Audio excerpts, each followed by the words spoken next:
Hello, my name is Xavier Ntamere, and I'm currently a senior at Shortridge High School here in Indianapolis, Indiana.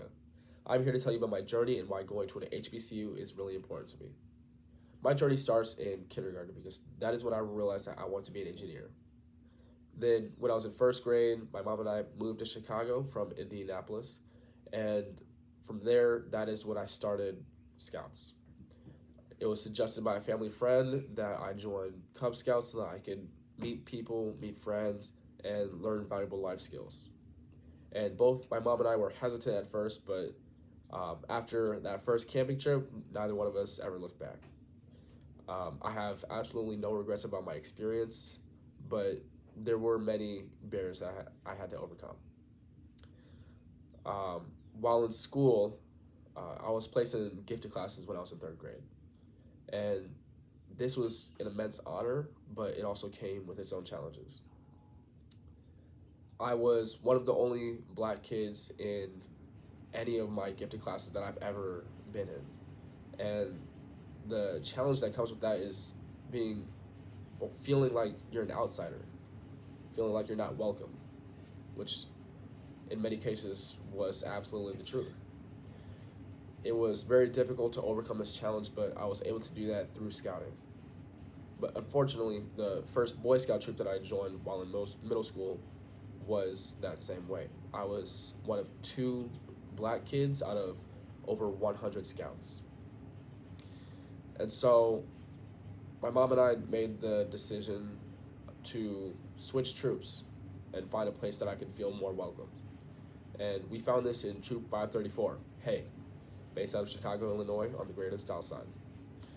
And while in Troop 534, Hay, I felt more welcome than I had anywhere else.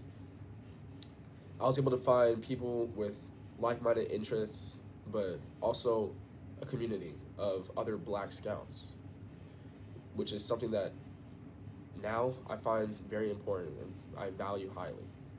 Finding that community, those people who can relate to you and you can relate to, and you can have not the same experience, but just be able to talk to and understand each other. That's very important for anyone. And so that was helpful for me to have that community outside of school. I was able to go to school, pursue my education, but then outside of school, I had a family. But then when I was in eighth grade, my mom and I moved here back to Indianapolis. And the challenge that came with that was leaving everything back in Chicago. I still held dual membership, but not physically being there, it was difficult because I ran into the same challenges that I did there. When I was placed in gifted classes while here in Indianapolis, I was, again, one of the only black kids in my class. And so the difficulty that came with that, I still felt like an outsider, even in the place where I had such a legacy because my mom went to a high school here and her dad did as well. But I still didn't feel like I was at home. And so I sought participation in other programs outside of school, such as the Center for Leadership Development, the Indianapolis Cap League, the Minority Engineering Program of Indianapolis, the Botillion, which is sponsored by the 100 Black Men of Indianapolis and Jack and Jill of America, and many other programs that have helped me to find that sense of community, find like-minded young black um, kids who are interested in pursuing either degrees in the STEM field or being leaders in their community, which are two things that I value highly. And then while in high school, I had that same experience. While in those gifted classes, I was still one of the only black kids, despite going to a school with a very high black population. And so these programs helped me to get through the years. They helped me to find mentors, role models, people who I can relate to, and um, even earn amazing awards.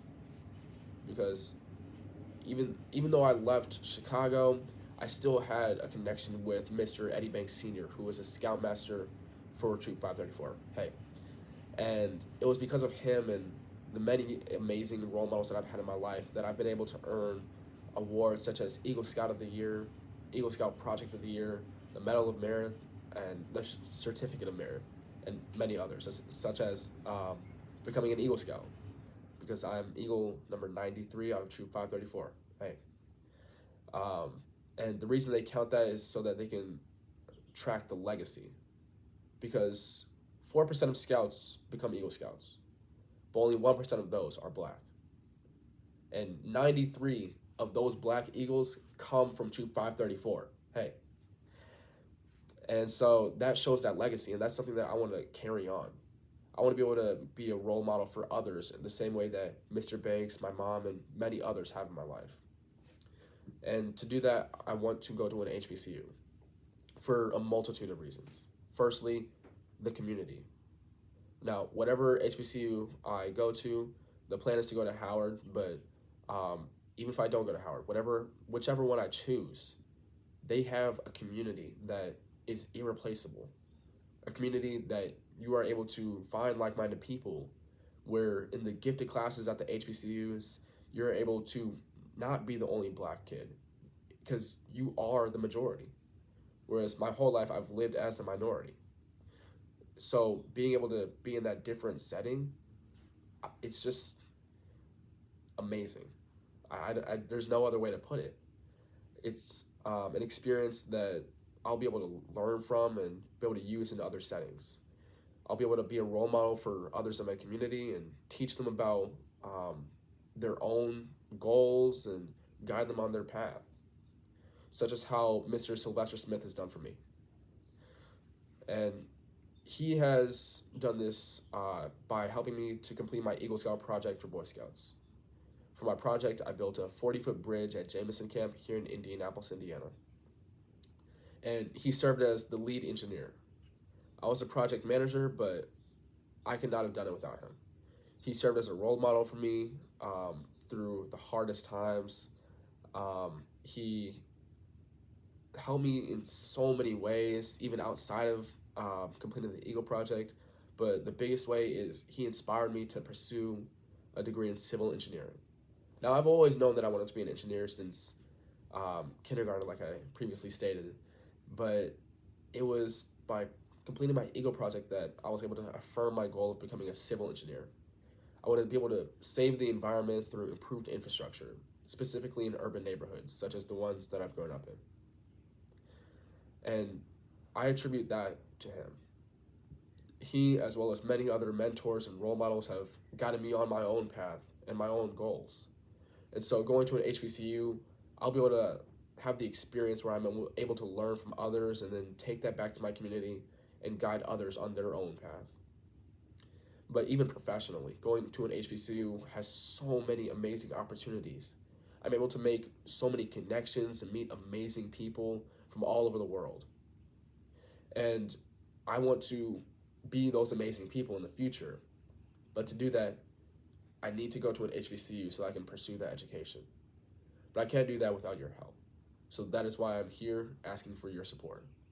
Thank you for your time and consideration for this scholarship.